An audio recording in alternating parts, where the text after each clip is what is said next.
김용재 기자, 네. 혹시 오늘 지금 계속해서 야권에서 이 조기 퇴진안에 대한 거센 비판, 사실 법률가들도 이 부분에 대해서는 문제가 많다는 지적이 나오고 있는데 국민의힘에서는 좀 입장이 정리된 내용이 있습니까? 예, 말씀하신 대로 오늘 하루 종일 거센 야당의 비판 이런 것들 기자회견들이 계속 쏟아지고 있는데 국민의힘 쪽에서는 아직 별다른 입장이 공식 입장이 나오진 않고 있습니다. 이재명 대표의 기자회견과 관련한 입장도 아직이고요. 하지만 시간이 좀 있으니까 오늘 중으로 뭐 간략한 입장이 나오지 않을까 예상하고 있습니다. 다만 국민의힘 내부에서 작은 변화의 기류라고 할까요? 그런 것들이 좀 감지되는 부분이 있었습니다. 어제 그 탄핵소추안 표결을 되새겨 보면 안철수 의원을 제외한 국민의힘 의원들 전원이 퇴장하지 않았습니까? 네. 그렇게 끝나나 했더니 김예재 의원이 들어서 투표를 했죠. 그리고 나서 김상욱 의원이 와갖고 투표를 했단 말입니다. 짤막한 인터뷰도 했었죠. 탄핵에는 찬성하지만 당론 부결에 따라서 부득불 반대 투표를 했다라고 얘기를 했었습니다. 그런데 오늘 김상욱 의원이 다음번에도 탄핵 투표를 하게 된다면은 그때는 찬성을 하겠다라고 이야기를 했습니다. 네. 그러니까 조건부였는데 첫 표결은 당론을 따랐지만 다음 탄핵 표결까지 그 하야 조치 등 명확한 조치가 없으면 찬성의 투표를 하겠다고 밝혔거든요. 그러니까 시간이 흐르면서 탄핵 소추안도 예상이 되는 만큼 국민의힘 내부에서도 작은 균열 혹은 당론 균열 어떤 그런 기류들이 좀 예상할 수 있는 대목이고요. 한편 그 홍준표 대구시장이 SNS를 통해서 너도 내려놓으라 라는 글을 올렸습니다. 정확히 한동훈 대표를 지칭하진 않았지만 대한민국이 너한테 국정을 맡긴 적 없다. 그리고 당원들이 당무를 맡겼을 뿐이다. 라고 말하면서 사실상 한동훈 대표를 말한 셈이죠. 예, 그리고 나서는 사퇴를 하는 게 책임 정치라면서 탄핵까지 왔으면 당대표도 책임지고 사퇴해야 한다는 뜻을 밝혔습니다. 네. 이 부분에 대해서 국민의힘에서는 지금 입장이 제대로 정리가 안 되는 것도 같습니다. 어떤 입장과 또 정리된 내용들이 나오는지 이 부분도 계속해서 지켜보고 속보가 있으면 전해드리도록 하겠습니다. 그리고 오늘 하루 종일 또 제기된 의문이기도 합니다. 유은총 기자가 정리해준 내용 가운데서도 나왔었는데 윤석열 대통령이 계속해서 대통령의 직권을 행사하고 있다라는 지적입니다. 인사권을 행사하고 있다라는 내용인데 어떤 내용이죠? 예, 오늘 그 윤 대통령이 이상민 행안부 장관의 사의를 수용했다라고 생각할 수 있는 대목이 있었죠.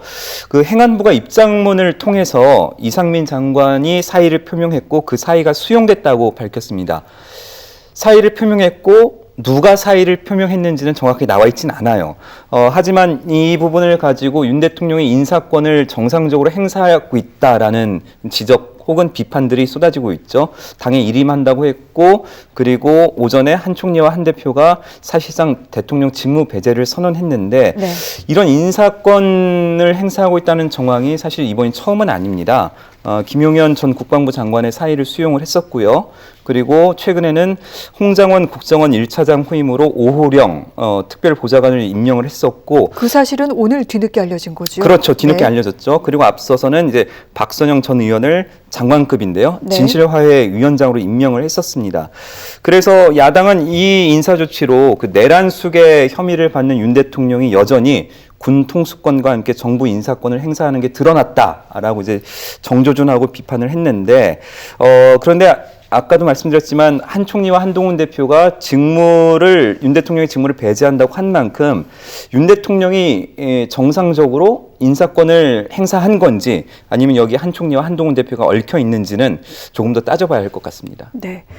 여기에 지금 야당의 비판이 거센 부분이 김용현 전 장관, 이상민 전 장관, 이른바 같은 고등학교 동문으로 계엄 선포와 긴밀하게 얽혀 있다라는 부분인데 이 두 장관만 콕 집어서 사의를 지금 수용을 한 것입니다. 그래서 지금 비판이 거센데 이 내용이 또 어떤 것과 연결이 되냐면은요. 내란죄 수사와도 직격이 되는 부분입니다. 그래서 이 내란죄 수사가 벌어지고 있는 상황에서 그런데 여러 가지 또 혼선이 빚어지는 그런 대목이 있는 것도 같습니다. 예, 혼선을 좀 빚고 있는데 일단은 내란죄 수사 상황을 좀 얘기를 하지 않을 수 없을 것 같습니다. 현재 김용현 전 국방부 장관의 수사가 검찰과 경찰 이렇게 수사를 하고 있죠. 지금 아까 조금 전에 김용현 전 장관의 오후 수사가 재개가 됐다고 하는데 앞서서 먼저 자진 출석을 했고 증거인멸 혐의가 있다고 해서 검찰이 긴급 체포를 했습니다. 그 증거인멸 혐의는 검찰에 휴대전화를 제출을 했는데 이 전화기가 새 거라는 거예요. 그러니까 기존에 사용했던 전화기를 제출하지 않고 이미 바꾼 다음에 새 전화기를 제출했으니 증거를 인멸할 의혹이 굉장히 짙다라고 해서 긴급 체포를 한 것 같습니다. 긴급 체포를 하게 되면 이제 신병을 확보할 수 있는 시간은 48시간 이틀입니다. 네. 오늘 체포를 했으니까 오늘부터 이틀간 수사를 할 수가 있고 이틀간 검찰이 이제 영장을 발부받게 되면은 열흘간 구속이 가능하거든요. 그리고 한 번 더 연장을 해서 최장 20일간 수사가 가능합니다. 그런데 문제는 이제 아까 말씀드렸듯이 검찰과 경찰이 수사를 같이 하고 있지 않습니까? 경찰 같은 경우는 이제 집무실과 공간을 압수수색했는데 네. 합동 수사가 아니라 별도 수사를 벌이면서 지휘체계 혼란 그런 것들이 있을 수 있다는 우려가 생길 수 있을 것 같습니다. 알겠습니다. 이와 관련된 내용도 계속해서 후속 취재를 통해 시청자 여러분들께 신속하게 전해드리도록 하겠습니다. 일단 여기서 정리를 하고 계속되는 뉴스는 저희가 특보 시간에 더 취재해서 전해주시죠. 두 분 수고하셨습니다.